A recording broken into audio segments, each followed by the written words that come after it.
far, the scenarios I've covered have been more overt harassing behavior, meaning that the remarks and behaviors were obviously harassment. While I did mention microaggressions, it was in the context of someone speaking or verbal behavior. This scenario focuses on microaggressions that are in the form of nonverbal behavior and cues. These are very subtle forms of harassment that are still very dangerous to victims' mental and physical health. Scenario 5. Subtle harassment is dangerous. In Scenario 5, I describe a time when I experienced subtle microaggressions that caused me to get incredibly sick because I did nothing to resolve the issue. I want to emphasize that all forms of harassment, no matter how subtle, can lead to mental and physical health issues. No matter how insignificant it may seem, it is dangerous. It can leave you traumatized or dealing with chronic illness. Harassment is definitely a public health issue. I also share some of my thoughts on why I think people harass like this, because I think it helps me navigate these situations in dealing with this subtle but pervasive form of harassment. When I was in graduate school doing doctoral research, I was tasked with learning to use a special type of microscope. The only person who could train me on this microscope was an older, more experienced graduate student. Let's call him Henry. The first day when Henry was starting to teach me about the microscope, he started explaining to me what an electron and electricity was. Now, I had my bachelor's in physics and knew very well what an electron and electricity were. I felt like he was being incredibly condescending. He seemed to talk to me like I was a child and didn't really ask me what I knew before he launched into these explanations about things I knew very well about.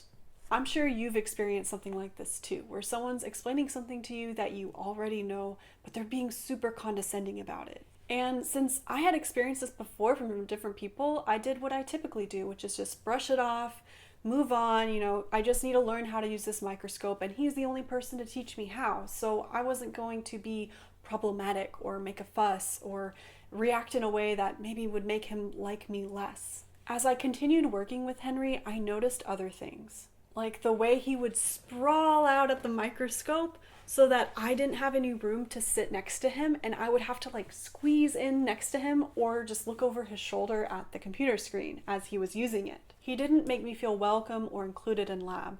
I mean, I didn't expect the red carpet, but his nonverbal cues were all in a manner that definitely told me that this was his space and I didn't belong here. In addition, he never discussed the research with me. Even though we were working on the same project and other lab mates were working on different projects in the lab, he would still go to them, the people he was used to going to, rather than me, to discuss the research that him and I were supposed to be working on. Another example of this subtle harassment or microaggression happened when I was doing a simple experiment with a pipette. He handed me 2 pipettes instead of just 1 for this very simple task. And I asked him, why did you hand me 2 when I just need 1? And he said, in case you mess up the first time. I also noticed that when a male colleague would come into the lab space where him and I would be working, Henry's whole demeanor changed. His voice would get lower, and he would stand up straighter and act with more authority, like he was in charge of me. He would talk down to me as if he was in control. And then the weirdest part was when that male student would leave the lab, Henry would go back to how we were talking before, which was more as peers. It was very odd. On top of all of this, there were instances more than once when I would ask a question about the microscope and Henry would reply, "You will never understand this." It was like I shouldn't be asking the question because I wouldn't be able to understand the answer. After a few times of him telling me, "You will never understand this," when I'd ask a question, I retorted, "You can't dictate what I can and can't understand." Yeah, I really let him have it. Saying this to him never changed his behavior. At this time in graduate school, when I was working with Henry on this microscope over a course of a few months, I actually started getting sick periodically, and I eventually was diagnosed with an illness called visceral hypersensitivity. I thought the illness came on because of food intolerances. Every couple weeks when I'd have a strong coffee or eat chocolate or spicy food, my stomach would hurt. After seeing multiple doctors who prescribed different medicines that didn't work, this was over the course of a whole summer, I eventually realized that my illness was triggered every time I met with my advisor or experienced some other harassment. The harassment was triggering my illness. I was getting physically sick from the harassment. The stress of not just graduate school, but also from this graduate student and others caused me to get physically sick. And I never reported any of it because I didn't want to be seen as problematic. Now get this, I wanted to keep being friendly with these harassers because I felt like my PhD depended on them liking me so that they would want to work with me. Now, I want to make a point here, so listen close. Tolerating harassment from someone to make them like you more does not work. If someone is harassing you, they do not have respect for you. From my experience, they will never magically just start liking you because they get to know you better or you give them overt praise.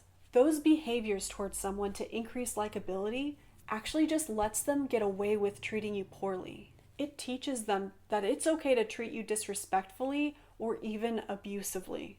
Your goal shouldn't be to get these disrespectful or abusive people to like you. Your goal should be to take care of yourself and report the harassment if you feel safe enough to. It should also be to set stricter boundaries or flat out stay away from these people. You take care of you.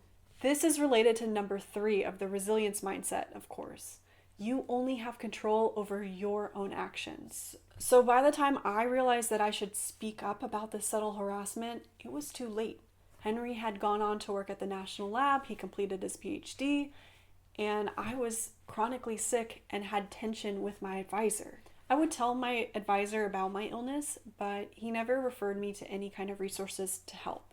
In fact, one of my advisors just told me to work longer hours. They weren't empathetic and didn't point me towards resources like disability student services. Which, by the way, if you are sick, chronically or otherwise, it's a great service to get accommodations in case you need that so that you can continue to pursue your research or your studies. They also had no idea I was being harassed because I never reported it. They thought me being sick was my fault. And in a way it was because I wasn't practicing good self-care. By not addressing this subtle harassment from the beginning and not documenting or reporting it for every instance, I suffered from poor mental and physical health and sank further into a state of very low confidence. At one point, the doctors told me that I had developed a lifelong chronic illness and I would never be able to travel or be active ever again. I was devastated for several months. Stress from subtle harassment from this graduate student and others, plus my whole graduate school research, literally debilitated me. And yet I kept choosing to protect these abusive relationships with my harassers. This is a big reason why I made this course. I wish I had someone telling me that I did not deserve to be treated this way. Nobody deserves to be treated this way. This is number 1 and 2 of the resilience mindset, right? You have a right to feel safe and comfortable in your work environment so that you can do your best work. All right, now let's get into step 1, applying the resilience mindset. In this situation that I experienced many microaggressions that were nonverbal, I was definitely feeling unsafe and uncomfortable in my work environment. This feeling should trigger you to apply the resilience mindset. That way you can be empowered when you take action to address the issue. Number 1, I was not performing my best work because I didn't feel safe in my work environment. While I was supposed to be learning how to use this microscope from this graduate student, every time I would try to learn from him, I would feel nauseous and unwelcome. It took so much emotional energy to work with him because he would not teach me openly. After a few months of working with him, I would get stomach pains after working with him that were triggered by that stressful environment. Number 2, I had a right to feel safe in my work environment. Henry was making me feel unsafe because he was harassing me, which is impinging upon my rights. Number 3, I only have control over my own actions. Anything I try to do to get Henry to like me more or harass me less is futile. I cannot control his behavior toward me. I can, however, focus on my own self-care and report the harassment. Number 4, everything is practice. When you are navigating nonverbal microaggressions, there's no easy way to get evidence to support that you are being harassed. You must practice self-care and reporting to the best of your ability. Inaction is the only wrong action in this scenario. Number 5. While I thought Henry would stop harassing me as he got to know me, he did not. This situation was never resolved, and I never felt safe in this work environment because I never spoke up or reported it. Step 2. Applying the reporting framework. Once I finished applying the resilience mindset and realized that my only option is to report this harassment in order to take care of myself and address this issue, it's time to bring out the reporting framework to figure out what actions I need to take. Number 1.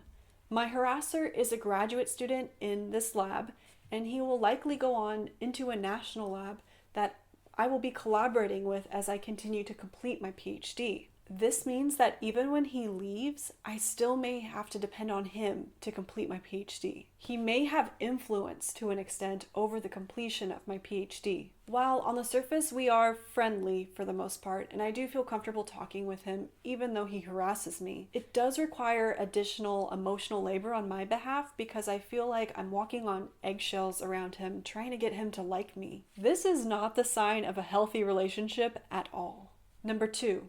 The only evidence I would have is if someone else in the lab saw the way that he was treating me and saw that it was harassment. The problem is I am a newcomer to this lab, and all the other graduate students are male and best friends with this graduate student. They likely would not be very supportive of me if I did ask for their support if I were to report him. They likely would not be supportive of me if I asked for their support in reporting him. Number 3. If I were to report harassment, it would be to my graduate advisor. However, I think my advisor could pick up on the dynamic between Henry and I because he would tell me to bother him to help me to learn to use this microscope. My advisor put the burden on me to put the emotional labor in to get Henry to teach me the microscope, rather than telling Henry to just be more open with training me. This made me feel unsupported by my advisor in this situation. I did not feel comfortable reporting the harassment to him because I felt like he would just brush me off and say that I was making too big a deal out of it. Number 4. This harassment was not just causing me an emotional response, but also a physical response. I was literally getting sick. I was getting physically sick in the form of intense stomach pains. At the time, I didn't link the pains to the harassment, but in due time, I would notice the pattern, and eventually I did realize that the harassment, the stress, was causing the pains. It took developing my self-awareness for me to make that connection. Emotionally, I felt exhausted and frustrated. Every day in lab was a struggle. I didn't want to be there because of the way everyone, especially Henry, made me feel. I felt like I didn't belong and I was a burden. Number 5.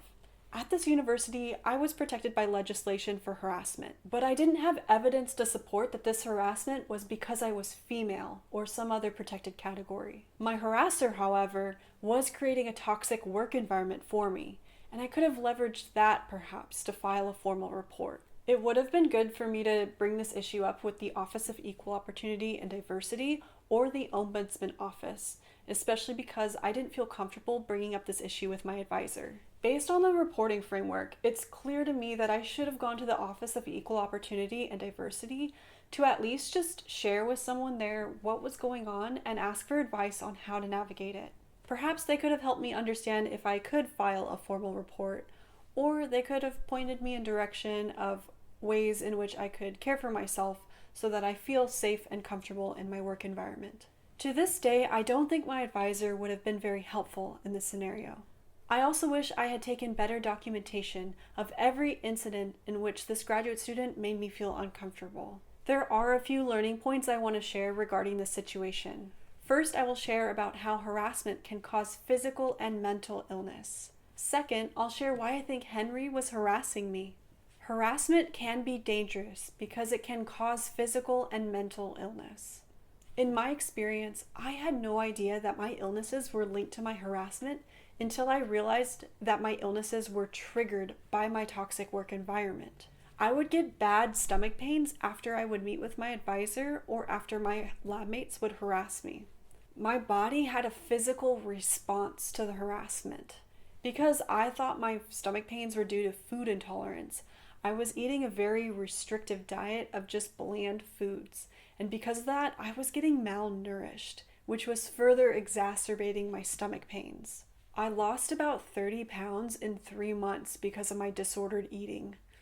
Yeah, it was definitely not healthy weight loss. I was slightly overweight before I had lost the weight, and so people thought by losing weight I was healthier. They would comment on how great I looked because I had lost weight, which was toxic to me because I was already limiting my diet too much and chronically sick. Them commending me on my weight loss while not realizing that I was suffering was really hurtful to me. Once I realized that my illness was triggered by my toxic work environment, I set boundaries with my work and my harassers and prioritized my own self-care.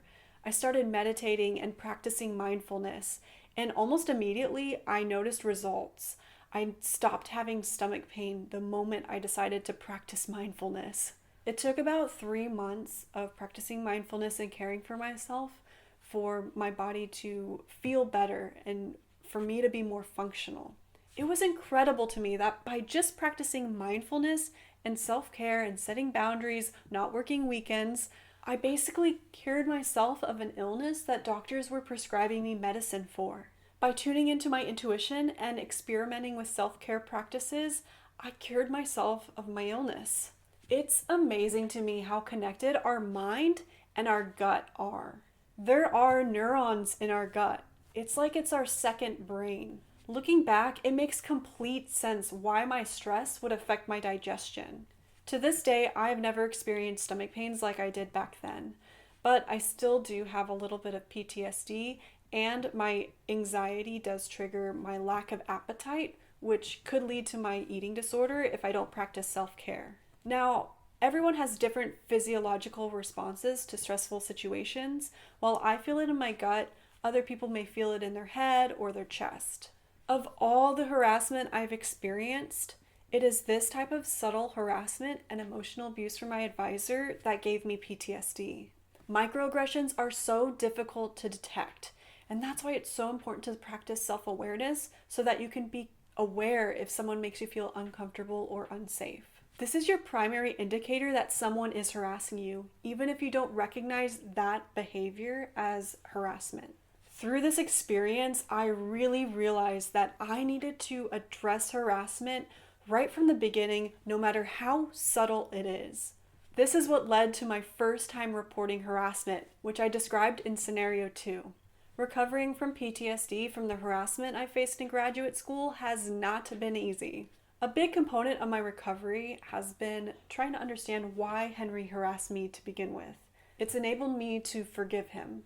What I've come to realize is that people who harass through subtle tactics or very nonverbal, subtle behaviors are likely dealing with issues of their own. For example, I feel like Henry's insecurities drove him to belittle me. He could have felt threatened by me or the need to put me down in order to make himself feel better or smarter. This showed me that Henry lacked self-awareness. He may have considered me to be a tall poppy. Having the realization that Henry likely harassed me because of his own insecurities helped me heal and forgive him. It also helped me practice my own empowerment. Now, if someone were to harass me like Henry did, I would know how to self-care and how to protect myself so that my health doesn't get as bad as it once did. For example, I know I need to address it as quickly as possible. I also know that I need to document the incident in case it becomes a repeat occurrence. I practice standing up for myself. I also allow myself to take a day off work or go spend time with people who do love and support me if I am faced with a similar situation. Doing simple self-care measures like these help me recover from the harassment quicker and stay more centered in general. I also want to make a final note that I've met other people who Henry told, "You will never understand this." Yeah, there's been others. While at that point, I interpreted that as he was telling me that I wasn't smart enough to understand, that other person who he also said that to interpreted it as he wasn't smart enough to explain it to them. I believe my lack of self-confidence in lab as a new person caused me to have limiting beliefs about myself, while this other person who was more experienced took his words as a reflection of him and not of herself. Imposter syndrome, or the feeling that you're not qualified to do something that you actually are qualified to do, can play a role in the extent to which you feel the effects of harassment. Again, It's important for you to develop self-awareness so that you can recognize when you're feeling imposter syndrome and so that you can better understand other people.